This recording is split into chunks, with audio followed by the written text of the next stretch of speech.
couple minutes already. Jordan, congratulations.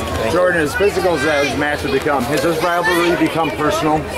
No, not at all. I think it's kind of like Larry Bird and Magic Johnson back in the 80s. You know, it's going to be a long rivalry. He's committed to the 74 kilogram weight class, and I know he'll be back 2015 for Vegas and 2016 for Rio. So it's all about just going out there and being a competitor on the mat. Me and David are great friends. We tweet each other all the time. We do photo shoots with flips together.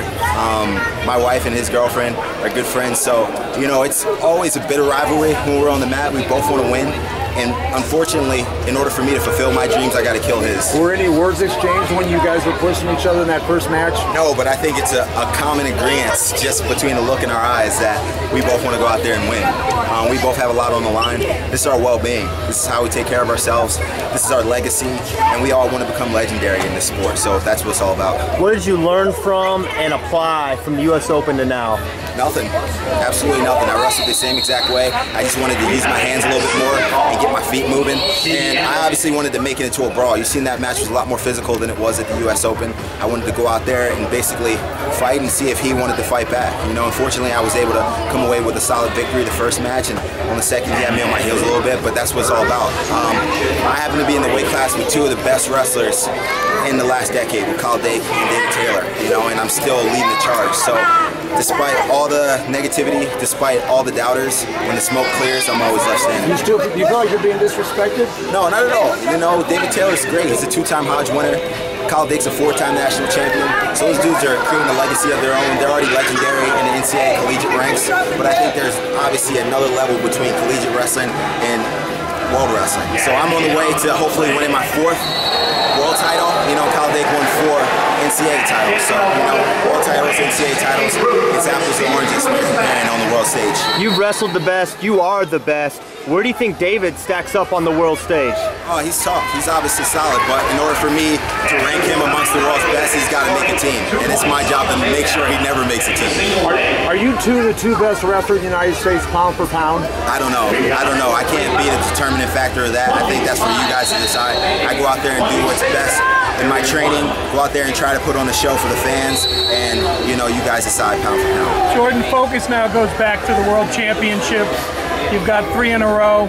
You know how hard it is to win a gold medal. Oh, yeah. What's it look forward to you in the next few weeks and months to get the job done again? Well, each year brings its own adversity. Last year I broke my ankle when I was preparing for the World Championships. So this year I've got a wife and I've got a baby on the way. August 3rd is the due date, so I'm going to have to spend a lot of time away from my family at training camp in Italy, in Colorado Springs, at Arizona State.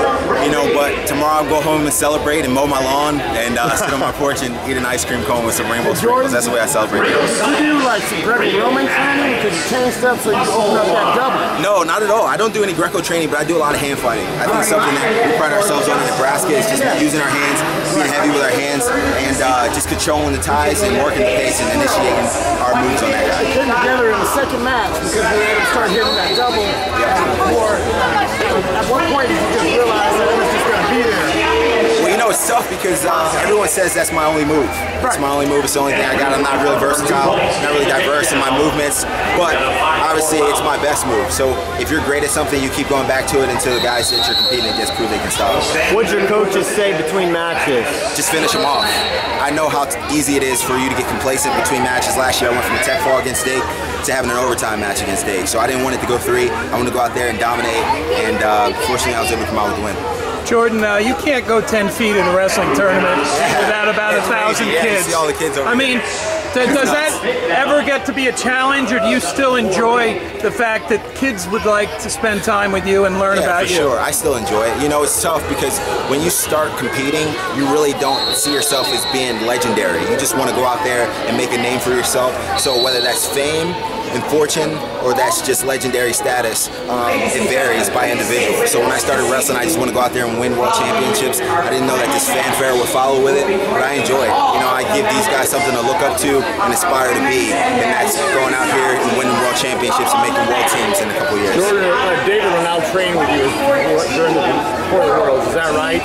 Yeah, he'll be on the team. He's a national team member, so he'll be at training camp. He'll be with us throughout the summer. He'll probably be over in Uzbekistan for the World Championship. So, you know, like I said, me and him, we don't have a rivalry off the mat. We're good friends, you know, and there's no hard feelings. So I got to do what I got to do for my family, and he's got to do the same.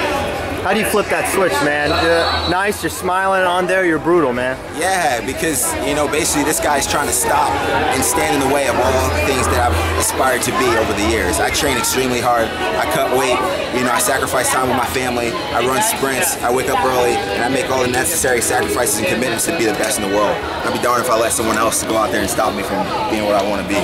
Jordan, how high? How many inches was that? Come on, guys, back up. I think my highest is like 60. I got a 60 before. Nice. Yeah. Congratulations. Hey, thanks for your time, Jordan. Congratulations. No, man, I appreciate it. Thanks, man. Appreciate it. Come on, guys, back up.